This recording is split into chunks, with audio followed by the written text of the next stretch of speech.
नमस्कार दोस्तों, मैं डॉक्टर गौरव आपका आज के इस वीडियो में बहुत बहुत स्वागत करता हूं।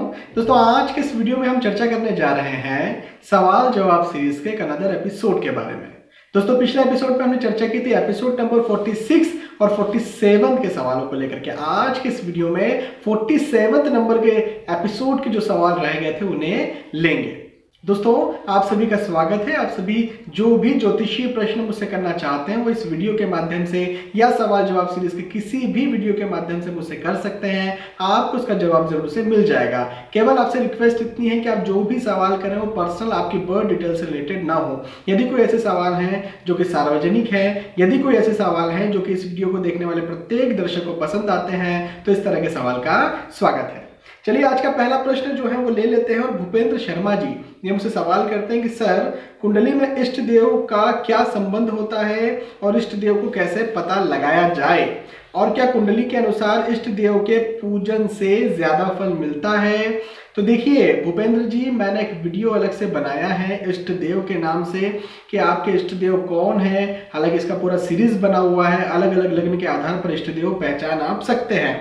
एक छोटी सी एक लाइन में कहूं तो आपके लग्न कुंडली के 5th हाउस के जो लॉर्ड होते हैं वो या उनके जो अधिपति होते हैं वो इष्ट देव होते हैं। उदाहरण के तौर पर मेष लग्न की आपकी कुंडली है तो पंचम भाव जो है 5th हाउस के लॉर्ड जो है वो सूर्य हुए, तो सूर्य देव जो है आपके इष्ट देव हो सकते हैं। तो इस तरह से इष्ट देव का पता लगाया जाता है। साथ ही साथ आपने कहा कि इष्ट देव के पूजन से फायदा मिलता है क्या? ऑब्वियसली 100% फायदा मिलता है। इष्ट देव का पूजन आप करें, आपको अलग ही ये समझ में आएगा, अलग ही ये पता चलने लगेगा, अलग ये महसूस होने लगेगा कि मुझे फायदा मिल रहा है। तो जरूर से कुंडली और इष्ट देव का संबंध होता है और आपके साथ भी आपके इष्ट देव का संबंध होता है और आप आसानी से पता लगा सकते हैं। यदि आपको लगता है कि भाई 5th हाउस लॉर्ड कौन है, उनके अधिपति कौन है, ये नहीं समझ पा रहे हैं, तो आप इसी चैनल पर जाइए। इष्ट देव का एक पूरा सीरीज आपको मिलेगा अलग अलग लग्न की कुंडली के आधार पर। आपकी जिस भी लग्न की कुंडली है आप उसे देखिए और अपने इष्ट देव को पहचान लीजिए। ज्योत्सना शर्मा जी मुझसे कहती हैं, हाय सर। हाय ज्योत्सना जी, वृषभ लग्न में अगर लग्नेश पंचमेश के साथ 6th हाउस में बैठ जाए और दशा किसी और ग्रह की हो तो भी क्या लग्नेश का उपाय करें, और अगर करें तो लग्नेश का क्या उपाय करें? बहुत अच्छा सवाल है ज्योत्सना जी। देखिए, ऐसा है कि किसी भी ग्रह की महादशा चल रही हो, मैं हमेशा ये बताता हूं कि कुंडली में 3 चीजें बहुत ज्यादा महत्वपूर्ण होती हैं। 3 चीजें कौन कौन सी? पहले नंबर पर आते हैं लग्नेश। लग्नेश का अच्छा होना कुंडली में बेहद जरूरी है। दूसरे नंबर पर दशानाथ, जिसकी आप बात कर रहे हैं, किसी और ग्रह की भी दशा चल रही हो तो भी बहुत महत्वपूर्ण। और तीसरे नंबर पर चंद्र। तो इन तीनों की स्थिति कुंडली में अच्छी होना बेहद जरूरी है। इसके बाद बहुत सारी चीजें देखी जाती है, लेकिन ये 3 बेसिक्स हैं। तो यदि आपको किसी अच्छे ग्रह की भी महादशा चल रही हो तो भी आपको अपने लग्नेश को सुधारना चाहिए, उसका उपाय करना चाहिए।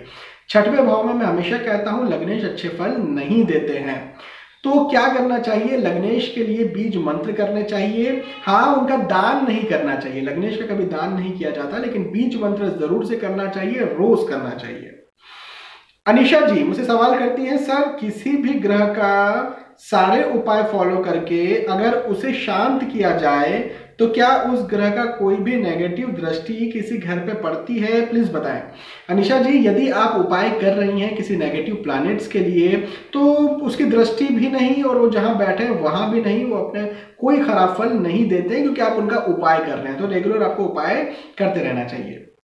कृतिका जी मुझसे सवाल करती है, how do we know which planet is मारक ग्रह for which zodiac? Kritika ji, मैंने 3 वीडियोस बनाए हैं, ये अलग अलग वीडियोस हैं। पहले तो वीडियो का जो टाइटल है वो है योग कारक ग्रह को पहचाने, दूसरा टाइटल है मारक ग्रह को पहचाने और तीसरा सम ग्रह को पहचाने। यदि आपने वो वीडियोस नहीं देखे, ऑब्वियसली नहीं देखे होंगे तभी आप ये प्रश्न कर रही हैं, तो आपने वो वीडियोस नहीं देखे तो आपको जा करके देखें। पहले तो तीनों इंडिविजुअल अलग अलग वीडियोस हैं, उसे देख करके 100% आपको समझ में आ ही जाएगा कि कैसे पहचाने। और भी समझ में नहीं आता है तो मैंने पूरा सीरीज बनाया है कि इन अलग अलग लग्न की कुंडलियों के कौन कौन से योग कारक ग्रह, कौन कौन से मारक ग्रह, कौन कौन से सम ग्रह होते हैं। आप वो पूरा सीरीज भी 12 वीडियो देख सकती हैं अपनी लग्न की कुंडली के आधार पर। प्रदीप परमार जी मुझसे कहते हैं, सर क्या ये बात सही है कि स्वप्ने में अगर शुभ प्रसंग देखें तो उसका खराब फल मिलता है और अशुभ प्रसंग देखें तो उसका अच्छा फल मिलता है? प्रदीप जी, मैं इस बात से इत्तेफाक नहीं रखता हूं भाई। कई बार तो ये कहा जाता है कि सुबह का सपना हमेशा सच होता है, तो सुबह का सपना यदि आप अच्छा देखेंगे तो अच्छा हो सकता है ना। तो मैं इस बात से इत्तेफाक नहीं रखता हूँ कि सपने में जो चीज़ आ रही है वो आपके लिए अच्छी होगी या खराब होगी। सपने को लेकर के मैं कुछ भी आपको यहाँ पर सलाह नहीं देना चाहूँगा, क्योंकि मैं साइंटिफिक बात करता हूँ। मुझे लगता है कि सपने जो है वो साइंटिफिकली आते हैं, अवचेतन मन की वजह से आते हैं, और वो सच हो या वो सच ना हो, इसका ज्योतिष से मुझे लगता है कोई लेना देना नहीं है। जो मैं वो बातें कर रहा हूँ जो प्रैक्टिकल है और साइंटिफिक है। हाँ, आपको कई सारे यूट्यूब पर वीडियोस मिल जाएंगे जो कि बताएंगे रात में ये सपना देखे तो ऐसा होगा, ये सपना देखे तो वैसा होगा, लेकिन मैं उन चीज़ों से इत्तेफाक नहीं रखता हूँ। अच्छे सपने भी यदि आते हैं तो खराब भी हो सकता है, अच्छा भी हो सकता है। कहने का मतलब ओवरऑल आपकी ग्रह दशा, आपके गोचर, आपकी स्थितियां जैसी हैं ग्रहों की, आपका भाग्य जैसा है वैसा आपके साथ होगा। प्रदीप जी अगेन मुझसे सवाल करते हैं, सर अगर कोई ग्रह अस्त और वक्री हो और योगकारक हो तो क्या उसका बीज मंत्र कर सकते हैं? नहीं, कोई ग्रह यदि अस्त है और वक्री और योग कारक है तो उसको आप बढ़ाइए ना, उसका रत्न आप पहनिए, उसे शांत करने की जरूरत नहीं है। देखिए मैं हमेशा कहता हूँ बीज मंत्र जो होते हैं वो ग्रहों को शांत करते हैं, आपको शांत करने की कोई जरूरत नहीं है। यहाँ पर बल को, किसी भी ग्रह को और बल देने की जरूरत है। वक्री जरूर है, लेकिन जैसे आप कह रहे हैं अस्त है तो यहाँ पर और बल देना चाहिए उस योग कारक ग्रह को।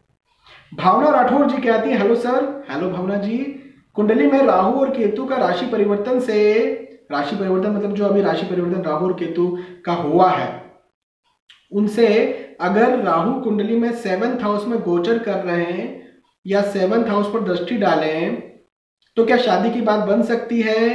क्या राहु सप्तम में गोचर के समय गलत जगह पर विवाह तो तय नहीं कर देंगे? क्या ये पॉजिटिव रिजल्ट देगा या नेगेटिव रिजल्ट देगा? भावना जी एक बात कहना चाहूंगा, राशि परिवर्तन पर मैंने एक वीडियो बनाया है, वो राशि फल को लेकर के है। आपने यदि वो वीडियो नहीं देखा तो आप देख लीजिए। उसका टाइटल है राहु और केतु के राशि परिवर्तन, और उसका फिर आपको राशिफल पूरा अलग अलग राशियों के आधार पर मिलेगा। देखिए ऐसा है, एक आपके लिए मैं बताऊं कि 7th हाउस पर यदि वो गोचर कर रहे हैं तो कोई ऐसा जरूरी नहीं कि वो आपको खराब ही फल देंगे या फिर खराब या गलत जगह पर वो आपके लिए रिश्ता तय करवा देंगे।